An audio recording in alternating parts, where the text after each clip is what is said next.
Tātad, kas īsti ir kristīgās ticības pašā pamatā? Ķersimies uzreiz, svērsam pie ragiem un izpētīsim to pašu galveno vēstījumu. Pilnīgi viss sākās pašā sākumā. Iedomājieties, Dieva sākotnējais plāns cilvēcei bija balstīts attiecībās. Attiecībās, kuras viņš pats nosauca par labām. Tas ir mūsu sākuma punkts. Labi, lūk, kāds būs mūsu ceļš. Mēs sāksim ar perfektu sākumu, tad apskatīsim, kā šīs attiecības tiks sarautas, pēc tam pievērsīsimies Dieva atbildei, proti Jēzum un viņa lielākajam upurim. Un visbeidzot, kāds ir ceļš atpakaļ un ko īsti nozīmē jauna dzīve. Nu ko, ķeramies klāt. Pirmais solis – perfekts sākums. Par ko tad īsti ir stāsts, kad runājam par sākotnējām attiecībām ar Dievu? Un te ir pats kodols. Visa šī perfektā plāna pamatā bija izvēle. Brīva griba. Runā nav par kaut kādu piespīdu paklausību, nē, tas bija patiesas aicinājums. Aicinājums brīvprātīgi izvēlēties attiecības ar Dievu. Bet kaut kas nogāja greizi. Šī perfektā saikne tika sarauta, un starp Dievu un cilvēci izveidojās plājas. Paskatīsimies, kā īsti šis savienojums pazuda. Šo plaisu sauc par grēku. Un, ziniet, tas nav tikai par sliktu darīšanu. Vārda tiešā nozīme ir netrāpīt mērķī. Tas ir par izvēli iet savu ceļu, nevis Dieva ceļu. Un šeit mēs redzam to ļoti skaidri. Divi ceļi. Dieva plāns bija attiecības, mērķis un dzīvība. Bet izvēloties iet savu ceļu, cilvēce nonāca pie atdalītības. Un šī atdalītība veda uz nāvi. Un tā kā Dievs ir taisnīgs, šai izvēlei ir ļoti nopietnas sekas. Sods par grēku ir nāve. Tas ir spriedums, kas nāk līdzi savu ceļu iešanai. Un lūk, tā ir problēma, kuru cilvēks pats saviem spēkiem atrisināt nespēja. Tātad mums ir šī šķietami neatrisināmā problēma. Bet Dievam bija atbilde, un šai atbildē ir vārds Jēzus. Tas ir risinājums. Un šis ir tik spēcīgi. Lai gan cilvēks izvēlējās iet prom, Dievs savā milzīgajā mīlestībā to tā neatstāja.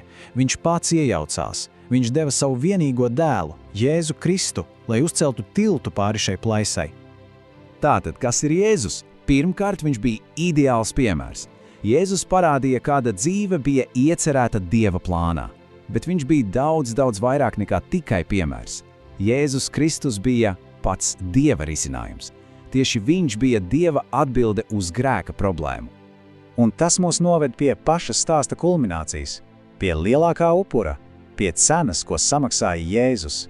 Padomājiet par šo apmaiņu. Tas ir neticami. Sodu bija pelnījis cilvēks, bet kurš to uzņēmās?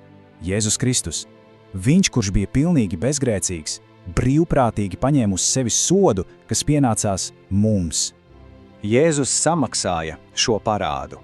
Lai dzēstu parādu, ko radīja mūsu atdalītība, Jēzus nomira pie krusta. Viņš nomira kā upuris. Bet ar to stāsts nebeidzās. Pat ne tuvu.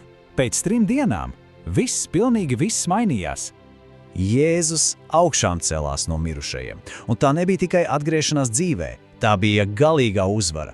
Viņš uz visiem laikiem uzvarēja pašu nāvi. Un tas bija pierādījums, ka viņa upuris ir pieņemts un ceļš atpakaļ pie Dieva ir atvērts.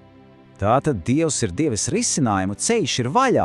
Līdz ar to jautājums tagad ir, kā pa to iet? Kā šīs attiecības var atjaunot? Pats Jēzus to pateica absolūti skaidri.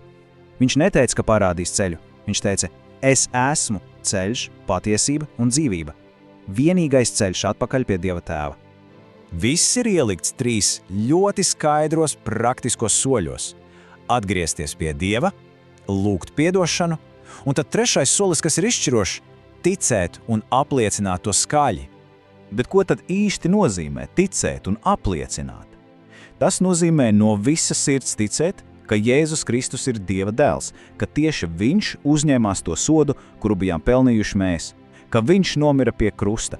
Un te ir visa būtība, ka Dievs viņu pēc 3 dienām uzcēla no mirušajiem. Tā nav tikai kaut kāda detaļa. Lūk, šī ir ticības pati sirds. Un lūk, kas ir ārkārtīgi svarīgi? Šī glābšana, tā ir dāvana. Tā nav alga par labiem darbiem vai kaut kas, ko var nopelnīt, cenšoties būt labs. Nē, tā ir dāvana, kas tiek piedāvāta par brīvu. To var tikai un vienīgi pieņemt. Labi, un kas tad notiek pēc šīs izvēles? Kāds ir rezultāts? Tas ir ne vairāk un ne mazāk kā pilnīgi jauna dzīve. Tā ir jaunā realitāte. Sākas jauna un mūžīga dzīve. Pazudināšanas vairs nav. Cilvēks kļūst par Dieva bērnu un sāk iet pa to ceļu, pa to plānu, ko Dievs ir sagatavojis. Tā ir pilna, 100% pārvērtība. Un tā nu viss nonāk pie šī viena punkta. Aicinājums nav vispirms sakārtot savu dzīvi un tad nākt. Nē, aicinājums ir nāc tāds, kāds esi. Pārmaiņas nesākas pirms izvēles, pārmaiņas ir šīs izvēles rezultāts, un īstais laiks ir tagad.